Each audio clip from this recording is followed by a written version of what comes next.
hope you are safe and fine because of the corona. So today I'm going to share my story. My story name is Thumbelina.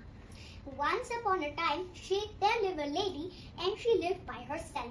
She always wanted a daughter since she was a little girl herself. One day she was watering the plants, crying. She thinking who might she want a little girl to play with. Just then a beautiful fairy godmother came. Then she asked, "What happened, my child? Why are you crying? I set my heart upon having a little girl. Please, can you help me where to find one and help less? Don't worry, that can be easily managed." Fairy godmother gave her a seed and said, "You see, my child, this is not an ordinary seed that grows in farms. This seed needs a lot of warmth and love. And don't forget to give it enough sunlight." So she said, "Thank you, godmother. You are really generous." She planted the flower with the seed in the pot. She kept it in the window pane for enough sunlight. It quickly grew into the large flower like a tulip. The woman nurtured it with lots of love and care. And one day she softly kissed its half-shut petals, and then the flower bloomed open. And inside there was a tiny little maiden girl, and it was smaller than her. "Oh, she's my daughter, my child. Your name is Thumbelina. She's not the bigger in size of my thumb. So your name is Thumbelina." So as the flower gave the woman a child daughter, and she has a shade, and her bed was this tiny, and she has a walnut shell as her heart. It's a heart shape, and so she has a walnut bloom. She has a walnut. She has a metal that it can be like a mattress. So that was the petals of the flower, the purple flower, and she has a bed like a tiny bed, and like a leaf, and she has a low rose petal as her blanket. And then so she every day play in the tulip paddle boat. It was a really pretty sight. So one day she was sleeping.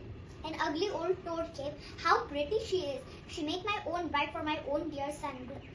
She carried the walnut shell and then placed it in the middle of the pond.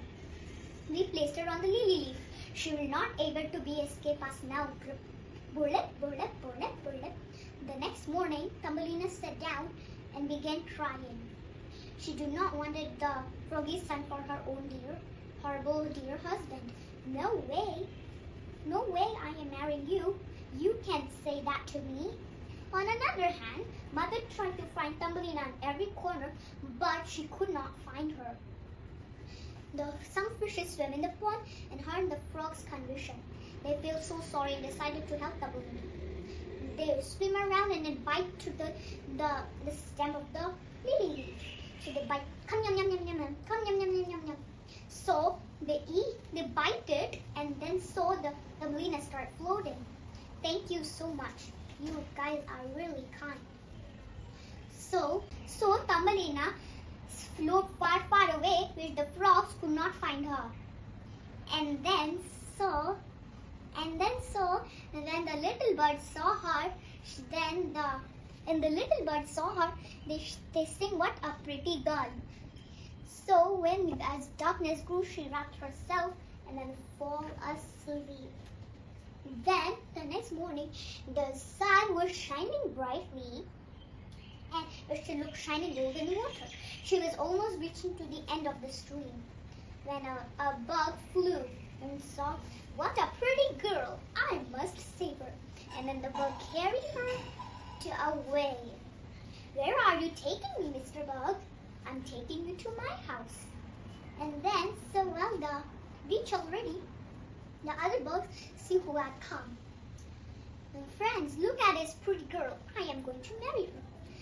She only has 2 legs. What a miserable sight she is. Look, she has 2 hands. How shameful. She looks like a human being. Take her somewhere else."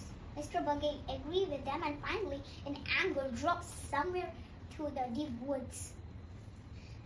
When at winter's approach, the poor girl shivered with cold. It was terribly cold for her. She was finding food and shelter. And no sooner she crossed a little house from a big door. She knocked. Out came a field mouse. And then, who are you, poor little thing? I lost in the woods. I'm very cold and have nothing to eat. Can you help me? You can share my dinner. This place is warm. You'll feel warm here. But before that, may I know your name? I'm Thumbelina. Thumbelina went aside. The cottage was warm and cozy. And so Thumbelina entered, and it is whole grain with a kitchen, and it had a kitchen pantry. Thank you for sharing me dinner and giving me a warm place to stay. You can share with me all winter.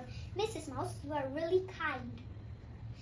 Then Mrs. Mouse was very fascinated by Thumbelina's beauty that she wanted to stay with her forever. Then so it's a weekend. We should have a visitor today. Once every week, my neighbor comes to see me. And so then soon the doorbell rang, and out came a Mr. Mole. So he paid a visa for them with his black velvet cloth. And Thumbelina gave lots of yummy food. And the Mr. Mole fell in love with Thumbelina's sweet voice, so he decided to marry her. I will give you all my food in your house, only you get me married to this pretty little girl. Mrs. Mouse couldn't say no to the rich mole. Thumbelina did not want to marry the mole, so the next day she decided to run away. Then so she saw an injured sparrow lying on the woods.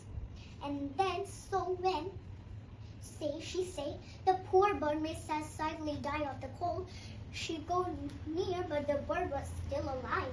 It was just injured on its feet. Are you okay, dear sparrow? Oh no, it's bleeding.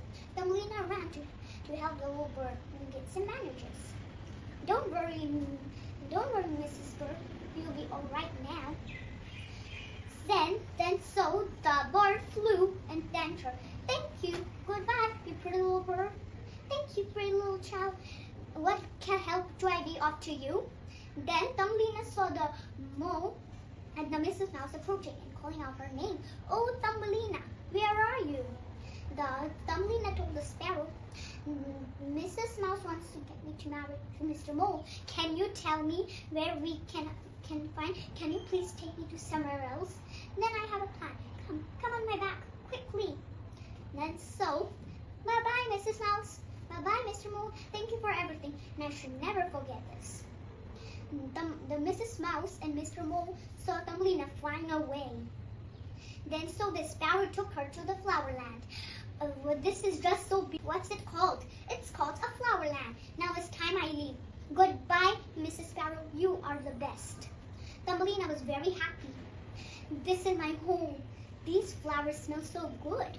The birds sing so softly. And no sooner did she remember her real home. Her mother cried out for her love. Thumbelina felt very sad and wanted to go home now. But just then the King of Flowerland appeared. I am the King of Flowerland, and I saw you the prettiest girl I ever seen. Will you marry me and be my wife? Thumbelina thought for a while that for Froggy's son and Mr. Bug and Mr. Mole with his black velvet cloak. And so she agreed to marry the King of Flowerland. Yes, only you can take me to my mother's home, and we three lived happily there. Then so he agreed and then brought Thumbelina a present. The wings, silver rings which can make her fly to flower. She could too fly from flower to flower. After the marriage, they go and then found the mother's home. The mother was very happy to see Thumbelina back. Oh, Thumbelina, do you know how happy I'm here to get you here? I will never let you go away from me now. I will never leave you, mother. So they all lived happily ever after. So So do you like this story? And this is my new story. And if you wanted to just watch other of my stories, then I will tell you. And please comment, okay? Comment into my channel. Then I will tell you more stories, vlogs, and videos. Okay. So and please like, share, and comment and subscribe. Bye bye.